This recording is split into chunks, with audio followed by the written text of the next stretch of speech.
Halo semuanya, di sini saya Glory Indah Situmorang akan menjelaskan tentang alat ukur dan kalibrasi. Yang pertama yaitu alat ukur. Apa itu alat ukur?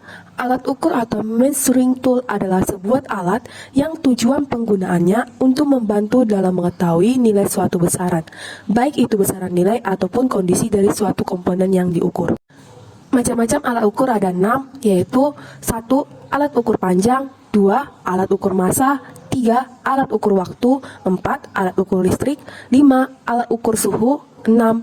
Alat ukur intensitas cahaya. Yang pertama menjelaskan alat ukur panjang. Di sini terdapat yaitu meteran dan jangka serong. Meteran adalah alat ukur panjang yang biasa digunakan dalam bangunan. Ketelitian pengukuran pada meter sampai 0,5 mm. Satuan yang biasa digunakan pada meteran adalah milimeter dan sentimeter, feet atau inci. Jangka serong. Jangka serong adalah alat yang memiliki ketelitian paling detail, yakni mencapai 100 mm. Jangka serong ini terdiri dari dua bagian, yaitu geser atau serong dan rahang tetap.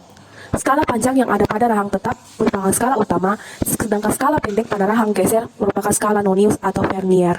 Selanjutnya, alat ukur massa. Contohnya, neraca Ohaus, neraca pegas. Neraca Ohaus adalah alat ukur massa yang memiliki ketelitian 0,1 gram dan terdiri dari 3 skala.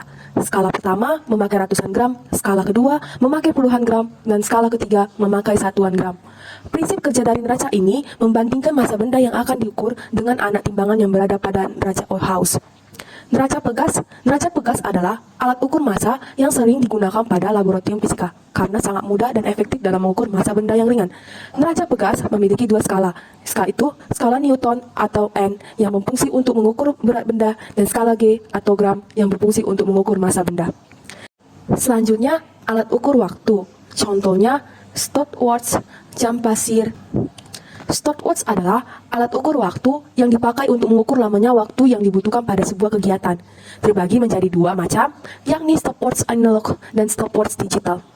Untuk stopwatch analog mempunyai batasan ketelitian 0,1 sekon dan stopwatch digital mempunyai batasan ketelitian sampai 0,01 sekon.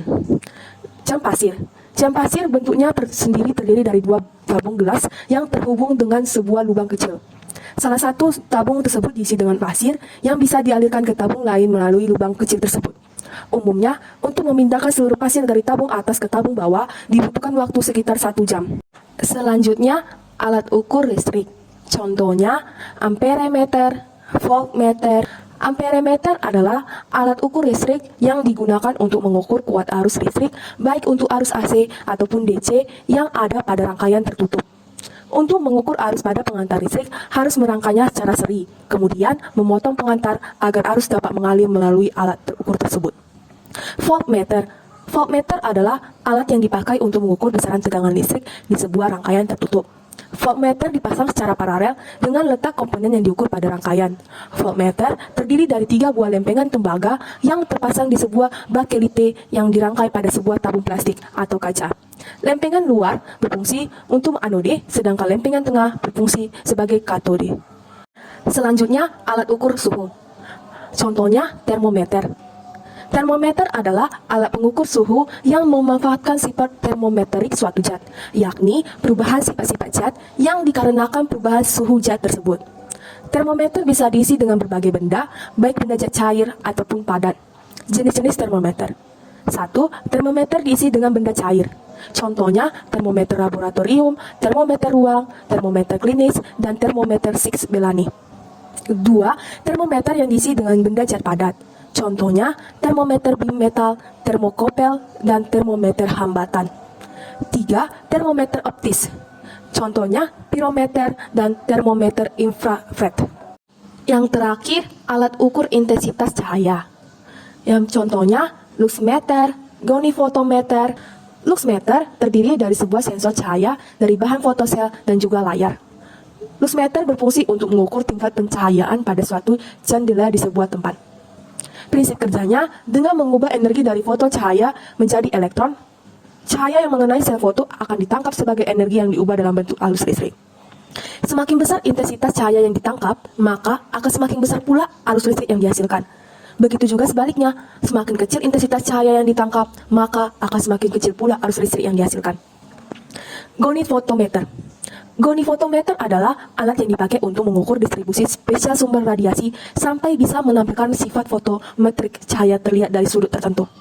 Pada dasarnya, alat ukur intensitas cahaya ini bukan hanya bisa mengukur distribusi intensitas cahaya saja, namun juga koordinat warna serta temperatur warna. Selanjutnya, kita masuk ke materi kalibrasi. Apa itu kalibrasi? Kalibrasi adalah langkah pemeriksaan dan pengaturan akurasi atau ketepatan dari suatu alat ukur dengan cara membandingkannya dengan standar atau tolak ukur yang sudah ditetapkan secara baku. Fungsi kalibrasi yaitu yang pertama, menjaga kondisi alat ataupun hasil pengukuran dan produksi yang akurat dan terstandar, baik standar nasional ataupun internasional dengan melalui rangkaian perbandingan yang tak terputus. 2. Menentukan penyimpangan atau deviasi dari nilai ketetapan yang ditunjukkan suatu alat ukur. Yang ketiga, menjamin hasil pengukuran dapat tetap terstandar baik standar nasional maupun standar internasional. Hal-hal apa saja yang harus diperhatikan saat melakukan kalibrasi? 1. Gunakan standar yang dapat mengacu pada standar nasional maupun internasional. 2. Metode yang digunakan. Pemilihan metode pemeriksaan sangatlah penting. Beda alat ukur, bisa beda juga metode pemeriksaannya. 3. Teknisi yang melakukan pemeriksaan.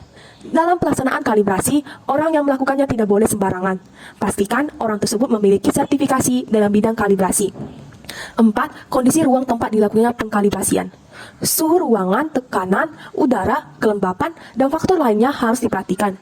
Karena bisa saja alat ukur itu memuai akibat suhu ruangan yang tinggi. Yang kelima, kondisi alat ukur yang akan dikalibrasi. Jika alat ukur sudah tidak layak untuk dipakai, misalnya ada bagian bengkok atau patah, sebaiknya buang saja, ganti dengan alat ukur yang baru. Bagaimana hasil proses kalibrasi? Yang pertama, terdapat nilai objek ukur. Ketika menggunakan alat ukur yang sudah dikalibrasi, bisa mengukur benda kerja dan mendapatkan hasil ukuran yang akurat. Yang kedua, nilai dari penyimpangan yang terjadi. Bisa membandingkan sendiri hasil pengukuran benda kerja sebelum dan sesudah melakukan kalibrasi alat ukur. Nantinya, akan mendapatkan perbedaan ukuran atau penyimpanan ukuran yang terjadi. 3. Nilai ketidakpastian pengukuran, yaitu besaran kemungkinan kesalahan yang terjadi pada saat pengukuran. Dapat menganalisis potensi kesalahan dari alat ukur yang digunakan. 4. Sifat metrologi lain saat pengetesan. Kita dapat menemukan sifat metrologi lain dalam proses pengkalibrasian. Ini saja materi yang bisa saya sampaikan. Terima kasih.